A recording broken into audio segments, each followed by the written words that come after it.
నమస్తే, welcome to Reflection Bharat. నేను మీ Amogh Deshpati. Last 1 week 10 days నుంచి ముఖ్యంగా తెలుగు రాష్ట్రాల్లో కావచ్చు, మన భారతదేశంలో కావచ్చు, బాగా వైరల్ అవుతున్నటువంటి ఒక విషయం జిఎస్టీ అండ్ నిర్మలా సీతారామన్ గారి మాటలు. ఇట్ సేమ్ టైం తెలుగు రాష్ట్రాల్లోకి వచ్చేసరికి ఎస్ పవన్ కళ్యాణ్ గారికి సంబంధించినటువంటి ఓజీ సినిమాకి సంబంధించిన విషయాలు. ఎందుకంటే చాలా రిలీజ్కి దగ్గరగా ఉంది కదా, ఆటోమేటిక్గా పవన్ కళ్యాణ్ సినిమా అంటే హడావుడి చాలా ఎక్కువగా ఉంటుంది. సో ఈ రెండు మాటలు చాలా ఎక్కువగా వినిపిస్తూ ఉన్నాయి. అయితే పవన్ కళ్యాణ్ సినిమా గురించి ప్రత్యేకంగా మనం చర్చించాల్సిన అవసరం లేదు, కామెంట్ల రూపంలో మీరు చెప్తారు. అయితే జిఎస్టీ గురించి అయితే చాలా ఖచ్చితంగా చాలా విషయాలు మనం చెప్పాల్సినటువంటి అవసరం ఉన్నది. ఎందుకంటే చాలామంది కొంతమంది ఉంటే అది పెంచినా ఏదో గోల చేస్తారు, తగ్గించినా గోల చేస్తారు. అసలు జిఎస్టీ ఫుల్ ఫామ్ ఏందిరా అంటే నాకు తెలిసి మనలో చాలా మందికి తెలిసే అవకాశం కూడా తక్కువే. అయినప్పటికీ కూడా దాని వార్త చూసి మనం ఉత్సాహపడుతూ ఉంటాం. అయితే దాని గురించి పూర్తి వివరాలు మనకి అందించడానికి మనతో పాటు స్టూడియోలో పవన్ గారు ఉన్నారు. నమస్తే. నమస్తే అండి. ఎలా ఉన్నారు? బాగున్నానండి. జిఎస్టీ 2.0 పుణ్యం అని బాగున్నాను. Very nice, very nice. GST గురించి అయితే చాలా ఖచ్చితంగా చాలా విషయాలు మనం చెప్పాల్సినటువంటి అవసరం ఉన్నది. ఎప్పటి నుంచో మనం ఈ చేంజెస్ గురించి వెయిట్ చేస్తున్నాము, ఈ సంస్కరణల గురించి వెయిట్ చేస్తున్నాము. Finally it has arrived.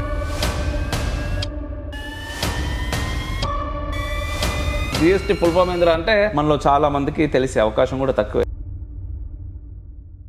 Income tax అంటే చాలా కొద్ది మందికి అప్లికబుల్, అది హార్డ్లీ 2-3% ఆఫ్ పాపులేషన్కి అప్లికబుల్. కానీ జిఎస్టీ అంటే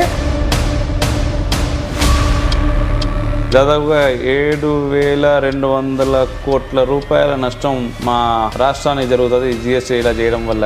ఒక కుమ్మరి ఒక కుండను మాత్రమే తయారు చేయగలడు, మిగిలిన వస్తువులన్నీ కొనుక్కోవాలి కదా. ఒక రైతు బియ్యాన్ని మాత్రమే పండించగలడు, మిగిలిన అన్ని వస్తువులు కొనుక్కోవాలి. భారత రాజ్యంలో సుమారు ఒక 10 దేశాలు ఉన్నాయని అనుకున్నాం. ఒక దేశంలో బియ్యం కొనాలంటే 10% పన్ను. కాంగ్రెస్ వాళ్ళు గబ్బర్ సింగ్ ట్యాక్స్ అని దీన్ని పాపులరైజ్ చేశారు. కానీ మళ్ళీ కొంతమంది మాట్లాడుతూ ఉంటారు జిఎస్టీ తగ్గించింది మా వాళ్ళే అని. ఎక్సైజ్ ట్యాక్స్ ఉండేది, సెంట్రల్ ట్యాక్స్ ఉండేది, స్టేట్ ట్యాక్స్ ఉండేది, వివిధ రకాల ట్యాక్స్ అన్ని ఒక 1 అంబ్రెల్లాలోకి తీసుకొచ్చారు, యూనిఫై చేశారు. ఇంకోటి డిజిటైజ్ చేశారు. ఎవరి దగ్గర నుంచి ఎంత వస్తుంది, ఎక్కడ ఖర్చు పెడుతున్నాం మనం, ఇదంతా కంప్లీట్ డిజిటైజేషన్ అండ్ ట్రాన్స్పరెన్సీ. బేసిక్గా వాడు ఏం చెప్తాడంటే, ఇప్పుడు మన పుస్తకాల్లో దరిద్రం ఏంటంటే వాడు చెప్పే పక్కన పెడితే మన వాళ్ళు చెప్పే విషయం కూడా అదే. మన దగ్గర ఏం లేదు, మనం అష్ట దరిద్రులం, మనకు నాగరికత నేర్పడానికి వాడు వచ్చిండు, వాడు వచ్చిపోయిన తర్వాత మనం విపరీతమైనటువంటి మేధావులమైన జ్ఞానులమైన అని. 2009లో వచ్చిన యూపీఏ గవర్నమెంట్ అసలు ఎవరిని ఒప్పించలేక, మెప్పించలేక, కమిటీ వేయలేక జిఎస్టీని, కానీ మోడీ గారు వచ్చిన తర్వాత సక్సెస్ఫుల్గా అందరినీ కూర్చోబెట్టి దీంట్లో లాభ నష్టాలు చెప్పి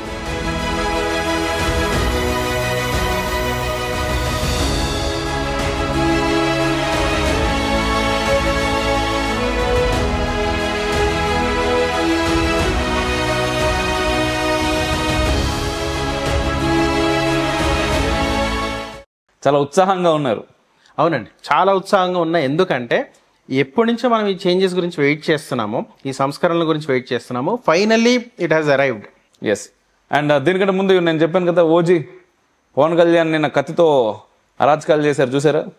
చూసామండి. అది ఎవరు చూడరండి, ఎవరు యువత అనుకున్న వాళ్ళు ఎవరు చూడరు చెప్పండి పవన్ కళ్యాణ్ గారిని. ఆయన కూడా అన్నాడు, ఎప్పుడో ఖుషి టైంలో అయిపోయిందంటే మళ్ళీ ఇన్ని రోజులకి ఈ సినిమా కాస్ట్యూములు, వ్యవస్థలు ఇవన్నీ మళ్ళీ వచ్చాయి, అభిమానుల కోసం నేను చేస్తున్నాను అని. సరే, వారు సినిమా ఫీల్డ్ లో ఇంత విజయం సాధించడం ఒక ఎత్తు, మోడీ గారి మనసు గెలుచుకున్నారు కదండి, అందుకు మాకు ఇప్పుడు హీరో వారు. Very nice, very nice.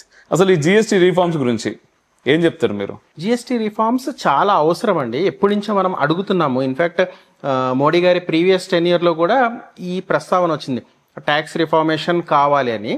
అంటే ముఖ్యంగా ఇన్కమ్ ట్యాక్స్ అంటే చాలా కొద్ది మందికి అప్లికబుల్, అది హార్డ్లీ 2-3% ఆఫ్ పాపులేషన్కి అప్లికబుల్. కానీ జిఎస్టీ అంటే మొత్తం జనాభాలో అందరికీ, ప్రతి వ్యక్తికి జిఎస్టీ టచ్ చేస్తుంది. పప్పులు, ఉప్పులు, నిత్యావసర వస్తువులు, లేదా కార్లు, బైకులు, ఏదైనా కానీ మీరు సెల్ ఫోన్ దగ్గర నుంచి ప్రతి వస్తువు జిఎస్టీ టచ్ చేస్తుంది.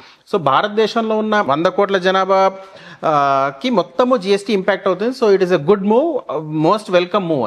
ఇప్పుడు చాలా మంది ఏంటంటే, ఇప్పుడు రీసెంట్గా రేవంత్ రెడ్డి గారు కూడా ఒక మాట మాట్లాడారు.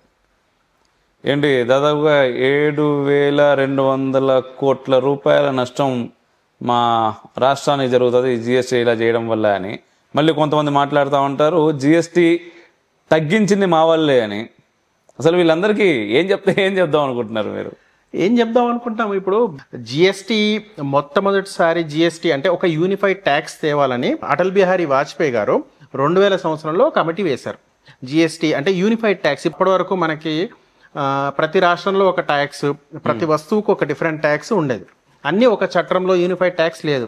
సో యూనిఫైడ్ ట్యాక్స్లోకి ప్రతి వస్తువుని తీసుకురావాలని చెప్పి ఎప్పుడు 25 సంవత్సరాల కిందే మన భారతరత్న అటల్ బిహారీ వాజ్పేయి గారు ఒక కమిటీని వేశారు. సరే, కాలాంతరంలో 2004లో తర్వాత 2009లో వచ్చిన యూపీఏ గవర్నమెంట్ అస్సలు ఎవరిని ఒప్పించలేక మెప్పించలేక కమిటీ వేయలేక జిఎస్టీని ఇంప్లిమెంట్ చేయలేదు. కానీ మోడీ గారు వచ్చిన తర్వాత సక్సెస్ఫుల్గా అందరినీ కూర్చోబెట్టి దీంట్లో లాభ నష్టాలు చెప్పి జిఎస్టీని ఫైనల్గా పట్టాలు ఎక్కించారు. ఓకే, ఈ GST goods and service tax సింపుల్గా అంటే 3 పదాల్లో చెప్పాలంటే ఇది. అసలు జిఎస్టీని సింప్లిఫై చేసి చెప్పంటే ఏం చెప్తారండి మీరు నార్మల్ జనాలకు అర్థమయ్యేలాగా? ఎందుకంటే అదొక బ్రహ్మ పదార్థం లెక్క అయిపోయింది ఇప్పుడు జిఎస్టీ. అది అర్థమైందా అర్థం కాలేదా కూడా అర్థం కాని పరిస్థితి కొంతమందిది. మనం ఇందాక కొంతమందితో మాట్లాడుతున్నాం, జిఎస్టీ ఫుల్ ఫామ్ తెలుసా అంటే ఈ దేశంలో చాలా మంది బహుశా తెలియకపోవచ్చు జిఎస్టీ. ఇన్ఫాక్ట్ కాంగ్రెస్ వాళ్ళు గబ్బర్ సింగ్ ట్యాక్స్ అని దీన్ని పాపులరైజ్ చేశారు. కానీ అంటే ఈయన negative connotation, it is a very simplified unified tax, goods and services tax. జిఎస్టీని మనము సింపుల్ వర్డ్స్లో అర్థం చేసుకోవాలంటే ఒక చిన్న కథ రూపంలో చెప్తానండి. భారత రాజ్యంలో సుమారు ఒక 10 దేశాలు ఉన్నాయని అనుకుందాం. ఒక దేశంలో బియ్యం కొనాలంటే 10% పన్ను, ఇంకొక దేశంలో ఒక వాహనం కొనాలంటే 20% పన్ను, ఒక దేశం నుంచి ఇంకో దేశానికి ఏదన్నా ఎక్స్పోర్ట్ చేయాలంటే, ఎగుమతి చేయాలంటే దానికి ఒక 25% పన్ను. ఇట్లా వెరసి వివిధ రకాల పన్నులు, వివిధ దేశాల్లో వివిధ రకాల వస్తువుల మీద వివిధ రకాల పన్నులు ఉండడం వల్ల, ఇన్ని వేరియేషన్స్ ఉండడం వల్ల అంతిమంగా వినియోగదారుడికి ప్రతి వస్తువు కాస్ట్లీ పడుతుంది. ఎందుకంటే ఒక వ్యక్తి ఒక వస్తువుని మాత్రమే తయారు చేయగలడు, ఒక కుమ్మరి ఒక కుండను మాత్రమే తయారు చేయగలడు, మిగిలిన వస్తువులన్నీ కొనుక్కోవాలి కదా. ఒక రైతు బియ్యాన్ని మాత్రమే పండించగలడు, మిగిలిన అన్ని వస్తువులు కొనుక్కోవాలి. అట్లా ప్రతివాడు, తయారీదారుడు కూడా వినియోగదారుడే ఏదో ఒక వస్తువు కోసం. ఆ వస్తువులన్నీ ఒక యూనిఫామ్ రేట్లో దొరకాలనే జిఎస్టీ అమల్లోకి తీసుకొచ్చారు. ఇన్ఫ్యాక్ట్ మనం అఫీషియల్ టర్మ్స్లో గూడ్స్ అండ్ సర్వీసెస్ ట్యాక్స్ అంటాం, కానీ ఇది గ్రేట్లీ సింప్లిఫైడ్ ట్యాక్స్ అని నేను భావిస్తున్నానండి. బాగుందండి. అయితే నార్మల్గా ఈ ట్యాక్స్ విషయానికి వస్తే, అంటే జిఎస్టీ కంటే ముందు కూడా మనకు అనేక రకాల ట్యాక్స్లు ఉన్నాయి. అయితే భారతదేశంలో అసలు డబ్బు అనేటటువంటిది చెలామణి లేనటువంటి దేశం ఇది. అవును, ఏమన్నా కూడా మనం అంటే చదువుకున్నాం చాలా సందర్భాల్లో. వస్తు మార్పిడి పద్ధతి ప్రకారం, కుండ మార్పిడి పద్ధతి ప్రకారం మనం, నా దగ్గర ఏం లేదు నీ దగ్గర ఏం లేదు, బార్టర్ సిస్టమ్ అనేవాళ్ళం. ఆ సిస్టమ్ ప్రకారం నడుస్తున్నటువంటి దేశం ఇది, నడిచినటువంటి దేశం. అసలు ఈ ట్యాక్స్ అనేటటువంటి విధానం గురించి మీ మాటల్లో? సరే, పూర్వం ఏంటంటే నా దగ్గర 1 కిలో పత్తి ఉంటే నీ దగ్గర 1 కిలో బంగారం ఉన్నా కానీ ఎక్స్చేంజ్ చేసుకున్నాడు. అంటే మన వాళ్ళకి బంగారం విలువ తెలియదని కాదు, లేదా వజ్రాల విలువ తెలియదని కాదు. ఏ వస్తువు అయినా నువ్వు ఎంత ఇస్తావు నేను ఎంత ఇస్తాను అనేది ఒక డబ్బు వాడకంలో లేకుండా ఎక్స్చేంజ్ రూపంగా సాగేది.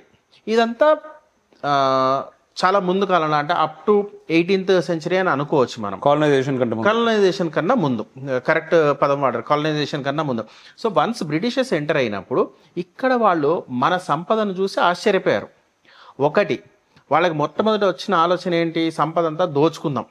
అంతే, తెల్లవాడు వచ్చిందే సంపద దోచుకోవడానికి. వాడు బేసిక్గా వాడు ఏం చెప్తాడంటే, ఇప్పుడు మన పుస్తకాల్లో దరిద్రం ఏంటంటే వాడు చెప్పే పక్కన పెడితే మన వాళ్ళు చెప్పే విషయం కూడా అదే.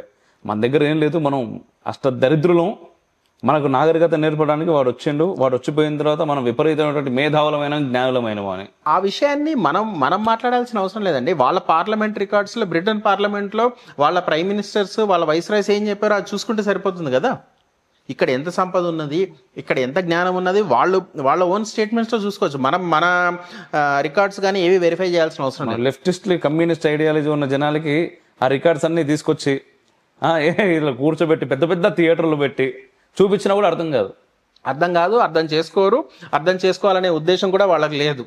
నాకేం కనబడలేదు, నాకేం వినబడలేదు, నాకు నుంచి వెళ్ళిపోతారు. సారీ అండి, ప్లీజ్ కంటిన్యూ. సో మనం మాట్లాడుతున్నట్టుగా కొలనైజేషన్ తర్వాత ఇక్కడ సంపదని ఎట్లా దోచుకోవాలని వాళ్ళు విపరీతమైన ఆలోచన చేశారు. అయితే ఒకటి, యుద్ధం చేసి గెలుచుకొని పోవచ్చు.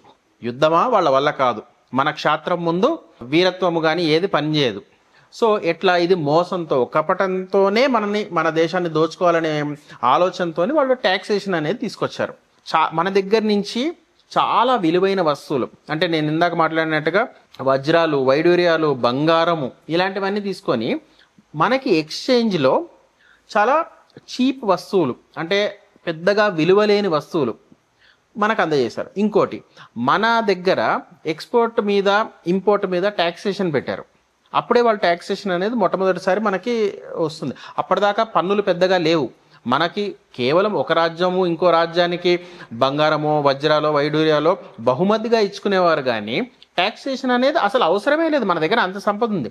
ఎప్పుడు ఏ రాజుకు కూడా ట్యాక్సేషన్ లేదా ప్రజల దగ్గర పన్నులు వసూలు చేయాలనే ఆలోచన లేదు మిడివల్ పీరియడ్లో కానీ ఎప్పుడైనా కానీ.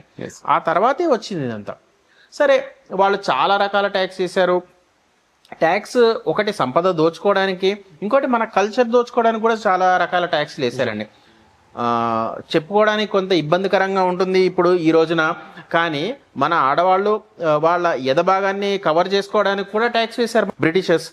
అండ్ ఇన్ఫ్యాక్ట్ ఆ ట్యాక్సేషన్ కట్టలేకపోతే దానికి ఏంటి వెసులుబాటు ఏంటంటే క్రిస్టియానిటీలోకి మారండి, so you will be exempted from tax. నిజంగా ఇది అర్థం చేసుకోవాలి, వినాలండి. ఎంతమందికి తెలిసింది ఈ విషయం? అస్సలు తెలియదండి. ఇన్ఫాక్ట్ వాళ్ళు మనకు నాగరికత నేర్పించారు, వాళ్ళు బట్టలు వేసుకోవడం నేర్పించారని చెప్తున్నారు. ఎట్లా మనని బట్టలు వేసుకోవడానికి వాళ్ళు రెస్ట్రిక్షన్స్ పెట్టారు. వాళ్ళు మనకి రెస్ట్రిక్షన్స్ పెట్టారు, ట్యాక్సులు కట్టమని చెప్పి ట్యాక్సులు కట్టమన్నారు, లేదంటే మతం మారమన్నారు. లేకపోతే ఇంతమంది క్రైస్తవులు ఎక్కడ? తుర్క రాజ్యాలనే జరిగినాయేమో అనుకుంటారు బేసిక్ గా మన వాళ్ళు. తుర్క రాజ్యాలు కూడా అందరు ఒప్పుకోరు జిజియా పనులు అని చెప్పి, బొట్టు పెట్టుకోవడానికి, జుట్టు కట్టుకోవడానికి, బట్టలు వేసుకోవడానికి, జంజం వేసుకోవడానికి అన్నిటికీ ట్యాక్స్ కట్టామండి మనం. ఒకనొక టైంలో ఈ రోజు మనం మీరు అన్నట్టుగా వేరే దేశాల్లోని పెద్ద పెద్ద ప్లేస్లకు వెళ్తే కనబడతా ఉంటుంది. మన చిత్రపటాలు పెట్టుకుంటా ఉంటారు వాళ్ళు. ప్రతి ఏ కులం వాళ్ళకి సంబంధించిన వాళ్ళైనా సరే జంధ్యాలు వేసుకొని పని చేసుకుంటుండే అప్పట్లో. అవును, అన్ని కుల వృత్తులు, అన్ని విశ్వకర్మలు అందరూ జంజం వేసుకొని పని చేస్తుండే. అన్ని మ్యూజియంలలో కనబడతా ఉంటాయి, బట్ మన దగ్గర లేదు. ముస్లిం ఇన్వేడర్స్ కావచ్చు, ఇంగ్లీష్ మెన్ కూడా మన జంజాలను ఎన్ని వచ్చినాయి, దాని వెయిటేజ్ ఎంత, ఎన్ని గుట్టలుగా పోసారనే దాని మీద వాళ్ళ విజయము ఆధారపడి ఉన్నింది. అంటే అట్లా దాన్ని క్వాంటిఫై చేసేవాళ్ళు, ఇంత విజయమా మనకి అని. నిజంగా ఇప్పుడు మీరు చెప్తుంది ఒకసారి వినడానికే చాలా బాధగా అనిపిస్తుంది. అంటే బెస్ట్ ట్యాక్స్ అంటే మన ఆడవాళ్ళని ఎంత హీనంగా వాళ్ళు చూసారు, చాలా హీనంగా చూసారంటే చాలా. And in fact they use this as a mode for either converting you or looting you. అంతే కదా. అంటే కన్వర్షన్స్ ఎందుకైనాయి అంటే ఇన్ని రకాల కారణాల చేత మన దేశంలోకి వివిధ మతాలు వచ్చినాయి. వాడు భయపెట్టిండు, బెదిరించిండు, చంపిండు, రక్తపాతాన్ని సృష్టించిండు. ఆ రకంగా వేరే మతాలు భారతదేశంలోకి వచ్చినాయి. గోవాలో ఇప్పుడు మనం వెళ్ళి ఫ్రాన్సిస్ అది పోల్ చూస్తున్నాము, వాడి చర్చ్కి విజిట్ చేస్తున్నాము. వాడు ఎంతమందిని మతం మారకపోతే చేతులు నరికేశాడు. అది ఎందుకు చెప్పలేకపోతున్నాం మనము? కేవలం ఈ దేశానికి మొట్టమొదటి ఎడ్యుకేషన్ మినిస్టర్ ఒక కమ్యూనిస్ట్ అయ్యి ఉండి ఒక ముస్లిం అయినందుకు మనం ఈ దౌర్భాగ్యంలో ఇంకా 70 సంవత్సరాలు అయినా కానీ ఈ దౌర్భాగ్యంలో ఉన్నామండి మనం. ఇది కేవలం మనల్ని మ్యానిపులేట్ చేయడం తప్ప ఇంకేం లేదు. ఖచ్చితంగా అండి, ఖచ్చితంగా. And one more thing, income tax గురించి కూడా మనం ఒకసారి మాట్లాడుకోవాలి ఇక్కడ. అంటే ట్యాక్స్ స్లాబ్ గురించి నేను చాలా సందర్భాల్లో విన్నాను. అరే నిజమేనా, ఈ స్థాయిలో ట్యాక్స్ స్లాబ్ ఉంటుందా అని నాకు కొంత ఆశ్చర్యాన్ని కూడా నాకు కలుగజేసింది. బట్ చాలా సందర్భాల్లో విన్నాను. ఆ సమయంలో నేను పుట్టలేదు కాబట్టి ఒక డౌట్ అనేది ఉంటుంది కదా. బట్ ఆ డౌట్ కాదు, అది నిజమని చెప్పి చాలా మంది పెద్దవాళ్ళు చెప్పారు. మీ ద్వారా మరోసారి వినాలని ఉంది నాకు. సో మనం ఏం మాట్లాడాము ఇప్పుడే, బ్రిటిషర్స్ ఇంత ట్యాక్స్ వేశారు, అంత ట్యాక్స్ వేశారు, అన్యాయంగా బతికుండడానికి కూడా ట్యాక్స్ వేశారు. సరే, మనం ఒకటేమో డ్రెస్సింగ్ విషయంలో ఆడవారి మర్యాద గురించి మాట్లాడుకున్నాం. కేవలం ఒక మనిషి బతుకుండాలంటే కూడా క్రిస్టియానిటీలోకి కన్వర్ట్ అవ్వాలని మాట్లాడారు. ఇన్ఫ్యాక్ట్ తమిళనాడు ఏరియాలో చాలా పోరాటాలు జరిగినాయండి. వారు అక్కడ ఎడ్యుకేషన్ అనేది క్రిస్టియన్ స్కూల్ సేవ అది అని అంటారు కదా, అక్కడ education to get educated, to get an admission in to the school you have to get converted. ఇదేం న్యాయం? దాని గురించి మన వాళ్ళు పోరాడి ఇండిక్ కల్చర్లో స్కూల్స్ని పెట్టారు మన వాళ్ళు, పెద్ద పెద్ద వ్యాపారస్తులు వాళ్ళు. కానీ వాళ్ళకు కూడా వ్యతిరేకత, వాళ్ళకు కూడా భయపెట్టడము ఇవన్నీ జరిగినాయి. వాళ్ళ వ్యాపారాలను దొంగ దెబ్బ తీసే ప్రయత్నాన్ని కూడా చేశారు. నిజంగా వాళ్ళందరికీ మనం సెల్యూట్ చెప్పాలి సార్. ఈరోజు రియల్ హీరోస్ ఎవరంటే, ఆ రోజు అంత కష్టపెట్టినా, అంత భయపెట్టినా, చంపుదామని చెప్పేసి బెదిరించినా కూడా ఎటువంటి వెనక్కి వెళ్లకుండా ధైర్యంతో ముందుకొచ్చి మనలాంటి వాళ్ళకి ఒక దారిచ్చి చూపించారు, ధర్మాన్ని చేరవేశారు. వాళ్ళందరూ నిజంగా రియల్ హీరోస్. కానీ వాళ్ళ ఎవరి పేర్లు మనకు తెలియదు. ఎవరి పేరు తెలియకుండా చేశారు. ఇన్ఫాక్ట్ ఇవాళ మనం బొట్టు పెట్టుకోనో లేకపోతే గుడికి వెళ్ళడమో లేదా దేశం గురించి 4 మాటలు మాట్లాడి మనం జాతీయవాదులని మనని మనం పిలుచుకుంటున్నామేమో, లేదా జాతీయ భావాలు ఉన్నాయని అంటున్నామేమో, మన పూర్వీకులు కత్తిపోట్లకి అన్ని రకాల అట్రాసిటీస్కి ఎదుర్కొనే కదా మనకి మన కల్చర్ని మిగిలిచ్చారు వాళ్ళు. Yes sir.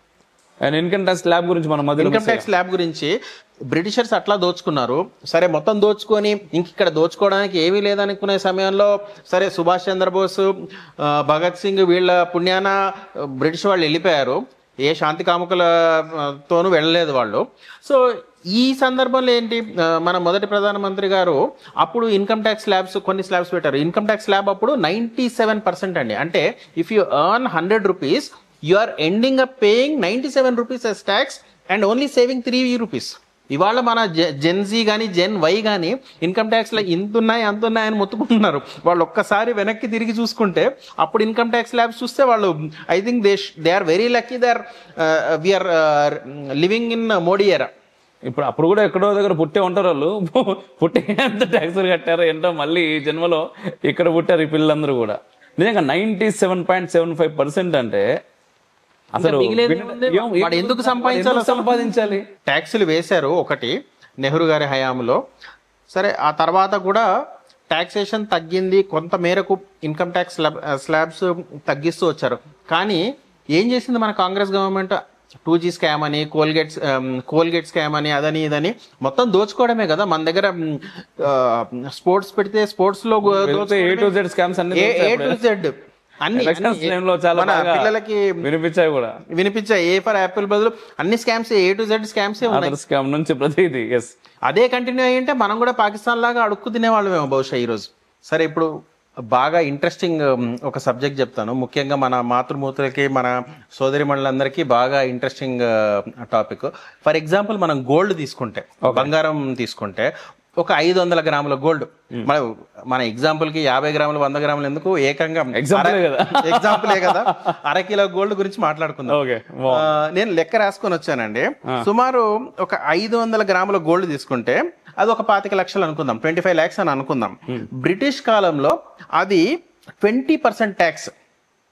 బ్రిటిష్ కాలంలో అంటే బ్రిటిష్ కన్నా ముందు బిఫోర్ కొలనైజేషన్ మనకి రాజ్యాలు ఉన్నప్పుడు ఎటువంటి ట్యాక్స్ లేదు. నువ్వు కొనుక్కోవాలనుకుంటే ఎంత, 25 లక్షలు అంటే 25 లక్షలే. కానీ కొలనైజేషన్ అవ్వగానే వాళ్ళు 20% ట్యాక్స్ పెట్టారు. అంటే మీరు 25 లక్షలకు కొనాలనుకున్న గోల్డ్ 30 లక్షలు వాల్యూ అయింది. So you are spending 30 lakhs on it. మళ్ళా మనము ఇండిపెండెన్స్ రాగానే అంటే నెహ్రూ గారి కాలంలో చూసుకుంటే అప్పుడు కూడా సుమారు 30% ట్యాక్సే ఉన్నింది. సో అంతే 30-31 లక్ష అప్పుడు కూడా పడింది మనకు. కానీ ఆ తర్వాత కొద్దిగా ట్యాక్సేషన్ రిఫార్మ్స్ రావడం వల్ల మొన్న మనం 2004-2009లో చూసుకుంటే సుమారు 12% ఉండింది. అంటే మీరు 25 లక్షల గోల్డ్ కొనాలంటే 27,50,000 ఇవ్వాల్సి వచ్చేది. మరి ఇప్పుడు ఇవాళ మోడీ గారు వచ్చిన తర్వాత ఇది ఓన్లీ 3% అండి. అంటే మీరు 25 లక్షల రూపాయల గోల్డ్ కొనాలంటే కేవలం 25,75,000 ఇస్తే మాత్రం సరిపోతుంది. అంత సింప్లిఫై చేసాం. అంటే from independence from 30% to 3%. 30% to 3%. ఇంకోటి ఏంటంటే ఆదాయం పెరుగుతూ ఉంది, ట్యాక్స్ తగ్గుతూ ఉంది. ఆదాయం పెరుగుతుంది, మన పర్చేసింగ్ పవర్ పెరుగుతుంది. అండ్ అది కంపేర్ చేసుకుంటే అప్పుడు 30% ఉన్నది ఇప్పుడు 60% రావాలి మరి వాళ్ళే పాలించుంటే. సో మోడీ గారి పాలన ఉంది కనుకనే మనకి 3%కి వచ్చింది. అండ్ వన్ మోర్ థింగ్, దీనిలో జిఎస్టీలో కూడా మనం సిజిఎస్టీ అని చెప్పేసి, ఎస్జిఎస్టీ అని చెప్పేసి, ఐజిఎస్టీ అని చెప్పేసి ఇవన్నీ చెప్తా ఉంటాం. దీనికి సంబంధించి జిఎస్టీలో 3 భాగాలండి. అంటే మూడు ఉంటాయి. CGST central GST, SGST state GST, integrated GST అంటాం మనము. సో ఒక వస్తువు మీద 6% ట్యాక్స్ పడితే 3% సిజిఎస్టీ అంటే సెంట్రల్కి వెళ్తుంది, 3% ఎస్జిఎస్టీ స్టేట్కి వెళ్తుంది. ఎక్కడైనా ఒక వస్తువు ఒక రాష్ట్రంలో నుంచి ఇంకో రాష్ట్రానికి అమ్ముతున్నాం మనం. ఫర్ ఎగ్జాంపుల్ మధ్యప్రదేశ్ నుంచి తెలంగాణకి ఒక వస్తువు అమ్ముతున్నాం. సో అప్పుడు 6% ఛార్జ్ చేస్తే అది మొత్తం సెంటర్ కలెక్ట్ చేసుకొని ఏ స్టేట్కి ఎంత రావాలో అది డిస్ట్రిబ్యూట్ చేస్తుంది. అది ఐజిఎస్టీ. ఓకే. ఇట్ ఈస్ ఏంటంటే ప్రతిపక్షాలు కూడా అదే మాటలు చాలా ఎక్కువ స్థాయిలో మాట్లాడుతుంటుండే. అండ్ ఎప్పుడైతే ఇప్పుడు జిఎస్టీ తగ్గిందో జిఎస్టీ తగ్గించారు, మొత్తం మా రాష్ట్రాన్ని మొత్తం లాస్లోకి తీసుకొచ్చారు అని చెప్పేసి మళ్ళీ వాళ్ళే మాట్లాడుతున్నారు. ఓకే, ఇదంతా పక్కన పెడదాం. మనం ఫస్ట్ నుంచి మాట్లాడుతున్నటువంటి మాటలు ఒకసారి వీళ్ళందరూ వింటే దానికి ఒక క్లారిటీ వస్తుంది. అయితే మనం ట్యాక్స్ల విషయంలో అనేక రకాల ట్యాక్స్ కడతా ఉంటాం, చాలా రకాల ట్యాక్స్. ఒక కామన్ మ్యాన్ సంపాదించే సంపాదనకు అంటే రెగ్యులర్గా కడుతున్న ట్యాక్స్ ఎవరైనా కడతా ఉంటే ఖచ్చితంగా అనేక రకాల ట్యాక్స్లు ఉన్నాయి, దానిలో జిఎస్టీ కూడా. అయితే ఈ ట్యాక్స్ అమౌంట్ అంతా ఎటుపోతుంది అనేటటువంటి ఒక డౌట్ రావడం సహజమే. నేను సంపాదించిన డబ్బులు గవర్నమెంట్కి ఎందుకు కట్టాలి అనేది మొదటి ప్రశ్న. కట్టిన తర్వాత వాళ్ళు ఏం చేస్తున్నారు అనేది రెండో ప్రశ్న. ఈ రెండు ప్రశ్నలకు మీ నుంచి సమాధానం కావాలనుకుంటున్నాను నేను. సరే, ఇప్పుడు మనము మళ్ళీ ఒక్కసారి హిస్టరీలోకి వెళ్ళాలండి. మన రాజ్యాలు ధర్మబద్ధంగా పాలించినప్పుడు ఎటువంటి ట్యాక్స్ లేదు. సరే, మధ్యలో ముస్లిం దురాక్రమణదారులు వచ్చారు, తర్వాత క్రైస్తవ దురాక్రమణదారులు వచ్చారు, ఎంతోమంది దేశాన్ని దోచుకొని వెళ్ళారు. సో ఇప్పుడు ట్యాక్సేషన్ అవసరమే, ఖచ్చితంగా అవసరం. ఎందుకు? దేశాన్ని అభివృద్ధి చేయడానికి. ఇవాళ ఎక్కడి నుంచి వచ్చాయండి? ఇప్పుడు దేశాన్ని దోచుకుంటున్నాయంటే 144 కొత్త వందే భారత్ సర్వీసులు ఇంట్రడ్యూస్ చేశారు మోడీ గారు గత 10 సంవత్సరాల్లో. ఎక్కడి నుంచి వచ్చినాయి? మన ఉత్పత్తులు, అంటే రక్షణ రంగ ఉత్పత్తులు, అంటే ఉత్పత్తులు ప్లస్ దాంట్లో ఎగుమతులు సుమారు 34 టైమ్స్ పెరిగింది. I'm not talking about that getting doubled and tripled, 34 times పెరిగిందండి. ఎక్కడి నుంచి వచ్చింది? ఇన్ఫ్రాస్ట్రక్చర్ పెంచారు కదా. అంటే వాళ్ళు గ్రోత్ కారిడార్స్ ఇచ్చారు, స్టార్టప్స్ కి ఫండింగ్ ఇచ్చారు, ఇవన్నీ చేసినందుకే కదండి 34 టైమ్స్ పెరిగింది. ఇవాళ అంతెందుకు, ఇవాళ మన ఆపరేషన్ సింధూర్ ఇన్ఫాక్ట్ మనకి మార్కెటింగ్ అయింది. మన శక్తిని మనం ప్రపంచానికి చూపించాము. మన రక్షణ ఎగుమతులు ఇప్పుడు ఇవాళ నేను మాట్లాడుతున్నాను 34 సార్లు పెరిగిందని అంటున్నాను. అసలు రేపు ఇంకొక సంవత్సరం తర్వాత 50-60 అంటామేమో మనం. ఖచ్చితంగా. ఒక్క డ్రోన్ కూడా, కొన్ని వేల డ్రోన్స్ వదిలిపెట్టారు.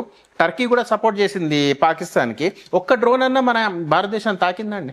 సో మొత్తం మనం ఇన్ఫ్రాస్ట్రక్చర్లో, ఫర్ ఎగ్జాంపుల్ నేను వందే భారత్ గురించి మాట్లాడాను, నేను మన రక్షణ రంగ ఉత్పత్తులు ప్లస్ ఎగుమతుల గురించి మాట్లాడాను. ఇంకా చాలా రంగాల్లో మన జిఎస్టీ వాడుతున్నామండి ఇన్ఫ్రాస్ట్రక్చర్ విషయంలో. హైవేస్ కూడా సుమారు 60% న్యూ హైవేస్ వచ్చినాయి మనకి. 60% న్యూ హైవేస్ వచ్చాయి. అండ్ బార్డర్స్ లో కూడా ఇంతకుముందు నిజంగా చూసుకుంటే బార్డర్స్ లో మేము తిరిగింది కూడా, గతంలో తిరిగినప్పుడు కూడా ఎక్కడ పవర్ లేకుండా పోయేది, ఒక బల్బ్ లేకుండా పోయేది అక్కడ. అంటే రోడ్ అయితే అసలు వెళ్ళడానికి వీలే లేదు.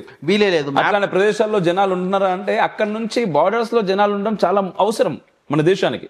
ఎప్పుడైతే బార్డర్స్ లో జనాలు ఉండరో మన సైనికులకు కానీ మన ఆర్మీ పర్సన్స్ కి అక్కడ ఏం జరుగుతుందనే విషయం చేరవేయడానికి ఎవరు ఉండరు. ప్రతి చోట పోలీసులు కానీ ఆర్మీ వాళ్ళు ఉండడం అసహజం, ఉండలేరు.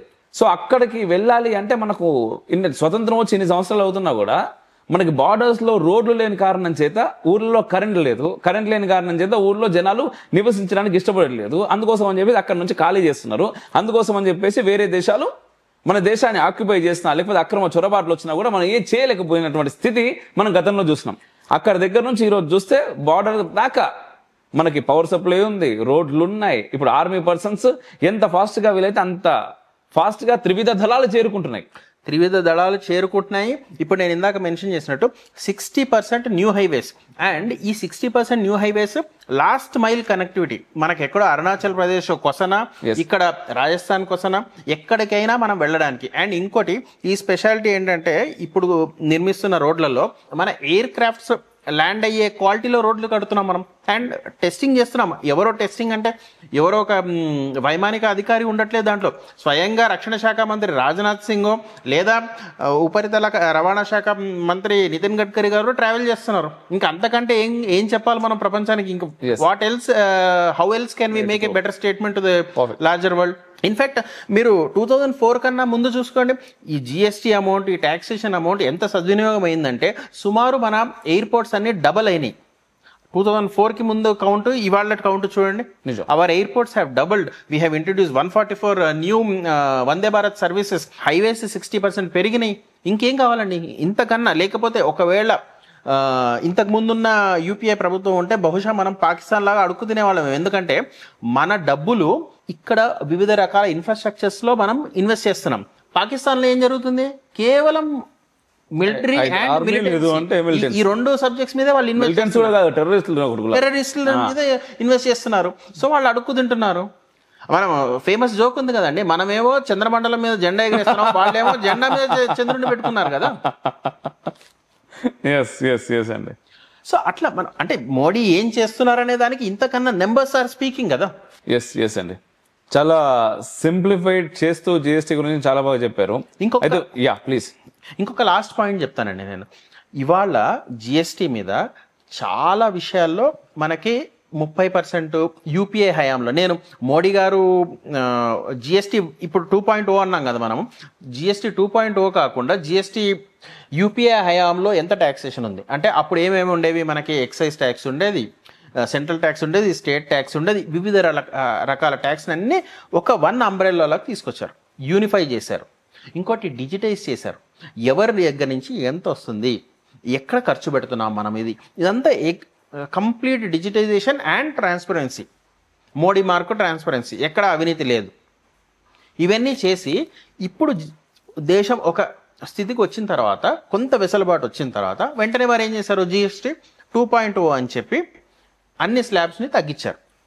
తగ్గించినందువల్ల మన సామాన్యుడి, ఇందాక మనం అనుకున్నట్టు GST is applicable to every common man in India. ప్రతి వస్తువు జిఎస్టీ పరిధిలో ఉంది కనుక applicable to every common man.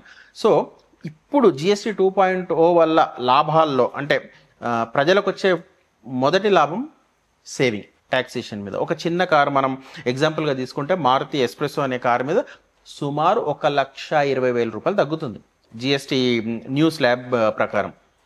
ఇట్లా ఎన్నో వస్తువులు మనం ఏది తీసుకున్నాం. ఇవాళ అక్కచెల్లెలు వాడే చాలా అవసరమైన నిత్యావసర వస్తువు అది, అలాంటి దాని మీద నో ట్యాక్సేషన్. ఇవాళ కాస్మెటిక్స్ మీద కూడా సుమారు 12% ఉండేది 3% ఉంది.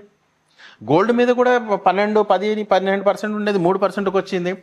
సో మరి మహిళలు ఓటేయమంటే ఎందుకు వేయరండి, మోడీ గారికి ఖచ్చితంగా వేస్తారు. సో ఈ మొత్తం రిఫార్మేషన్స్ వల్ల, ఈ జిఎస్టీ 2.0 వల్ల సుమారు 2,50,000 కోట్లు ధనము ప్రజల్లోకి వస్తుంది, అంటే చలామణిలోకి వస్తుంది, saving. It gives you lot of purchase power and saving power also. కొత్త వస్తువులు కొంటే మ్యానుఫ్యాక్చరింగ్ సెక్టర్కి లాభమే, అట్లానే గవర్నమెంట్కి కూడా ట్యాక్సేషన్ రూపంలో ఇన్కమ్ పెరుగుతుందే తప్ప తగ్గదు. ఎందుకంటే అందరూ ట్రాన్స్పరెంట్గా ఈ స్లాబ్స్లోకి వస్తారు కనుక అందరూ తక్కువ ట్యాక్సేషన్ ఉన్నప్పుడు విల్లింగ్లీ ట్యాక్స్ డిస్క్లోజ్ చేసి కట్టడం వల్ల సంక్షేమ పథకాలకు కూడా ఎక్కువ డబ్బులు వాడుకోవచ్చు. అంటే బీజేపీ నినాదం ఏంటి, అంత్యోదయలో అంటే లాస్ట్ పూరెస్ట్ ఆఫ్ ద పూర్కి మనం అన్ని సంక్షేమ పథకాలు చేరాలి అనే ఆలోచనతో ఉన్నాం కనుక ఖచ్చితంగా ఈ డబ్బులన్నీ అక్కడ వినియోగం అవుతాయని ఆశిస్తున్నాను. ఖచ్చితంగా అండి, నిజంగా చాలా బాగా చెప్పారు. అండ్ వన్ మోర్ థింగ్, వీళ్ళందరూ కూడా అర్థం చేసుకోవాల్సింది ఉంది ఇక్కడ. మీరు ఇలా చెప్పినటువంటి లాస్ట్ పాయింట్ ఏదైతే ఉందో చాలా ఇంపార్టెంట్ పాయింట్. అంటే మనం అందరం కూడా సంక్షేమ పథకాల గురించి ఆలోచిస్తూ ఉంటాం, సంక్షేమ పథకాలు కావాలి అంటాం. బేసిక్గా సంక్షేమం అంటే ఏంటి అనే విషయంలో కొంత మన క్లారిటీ ఉండకపోతుండొచ్చు కూడా. ఎందుకంటే మనకి ఉన్నటువంటి నాయకులు కొందరు ఫ్రీ బస్సులే సంక్షేమ పథకాలు అనుకుంటారు, వాటిని మన ముందు కూర్చోబెడతారు, మన ముందు నిలబెడతారు, ఫ్రీ బస్సులు మేము ఇస్తామని చెప్పేసి. కానీ వాటికి మించి మనకి హెల్త్ విషయంలో కానీ, ఎడ్యుకేషన్ విషయంలో కానీ, రోడ్ల విషయంలో కానీ, రక్షణ విషయంలో కానీ ఖచ్చితంగా మనకి అవసరాలు చాలా ఉన్నాయి. ఆ అవసరాలు ఎక్కడి నుంచో రావు, ఎవరో పైనుంచి అయితే డబ్బులు మనకి ఇలా పడేయరు. మనం కష్టపడి మన దేశాన్ని మనమే నిర్మించుకోవాలి. సో ఆ నిర్మించుకునేటటువంటి ఆ దశలో ఉన్నాం. ఖచ్చితంగా ఈరోజు ప్రపంచంలోనే టాప్ 3 అంటే ఆర్థిక వ్యవస్థగా మన దేశం ఉంది. మనం చాలా సందర్భాల్లో నా ముందు నుంచి మీ ముందు నుంచి కూడా మనం చదువుకుంటా వస్తా ఉన్నాం, ఏంటి, భారతదేశం అభివృద్ధి చెందుతున్న దేశం. నో మోర్ అండి. ఇప్పుడు మన ప్రొజెక్షన్స్ ప్రకారం we will be the 3rd largest economy by 2030. నాకైతే ఇంకొక 5 ఏళ్ళు కూడా మనం ఆగుతామేమో అని ఇది లేదండి. అంతవరకు కూడా మనం ఆగవలసిన అవసరం లేదని అనుకుంటున్నాను. ఈ లోపే మనం will be announced as 3rd largest economy. ఖచ్చితంగా సందేహం ఊహించామండి ఎప్పుడైనా ఫ్రాన్స్, జర్మనీ ఇలాంటి పెద్ద పెద్ద దేశాలని మనం ఎదుర్కొని ముందుకు వెళ్ళి ఆర్థికంగా ముందుకు వెళ్తామని? అదే నేను చెప్తున్నాను, కొన్ని జనరేషన్స్ గా కదండి జోక్స్, సినిమాల్లో జోక్స్ గా కూడా మనం వాడుతున్నాం. మన దేశాన్ని మనం కించపరుస్తాం, ఏంటి, భారతదేశం అభివృద్ధి చెందుతున్న దేశం అని చెప్పేసి అది ఒక జోక్ గా పరిగణించాం మనం. అంటే ఎంత నీచంగా మనం ఆలోచించే స్థితికి దిగజారాం ప్రభుత్వాల వల్ల. అక్కడ నుంచి ఈ రోజు ప్రపంచం మొత్తం కూడా మన వైపు చూస్తుంది. మనం ఇంతకు ముందు కూడా ఒకసారి డిస్కషన్ లో ట్రంప్ ఆంక్షల గురించి మాట్లాడాము. భారతీయులు లేకుండా అమెరికానే లేదని కూడా నేను ఆ రోజు మీరు చెప్పారు, కొట్టారు. ఇప్పుడు నిన్న కాక మొన్న ట్రంప్ H1B వీసాలు మన మీద ఏదో ఆంక్షలు విధిస్తున్నా అని, మననేదో ఇబ్బంది పెట్టాలని పెడుతున్నానని ఆయన అనుకుంటున్నాడు. ఇది మన ఖచ్చితంగా మన దేశానికి ఉపయోగమే. ఇది మనం ఇంతకు ముందే అమెరికా ఒక పెద్ద ఆయనకి వీసా నిరాకరిస్తే ఏమైందో చూసాం మనం. సో ఇప్పుడు ఇంతమందికి అందరికీ ఒకే కాడాన నువ్వు వీసా నిరాకరిస్తే ఏమవుతుందో కూడా చూస్తావు నువ్వు. చూడాలి. చాలా చాలా మంచి మాట చెప్పారు. నిజంగానే శుభం అండి. అతి త్వరలో అది అవ్వాలని మనస్ఫూర్తిగా నేను కోరుకుంటున్నాను. అండ్ మీ అమూల్యమైన సమయాన్ని మన స్టూడియోకి వచ్చి మాతో పంచుకున్నందుకు మరొకసారి ప్రత్యేక ధన్యవాదాలు. జై హింద్ సార్. జై హింద్.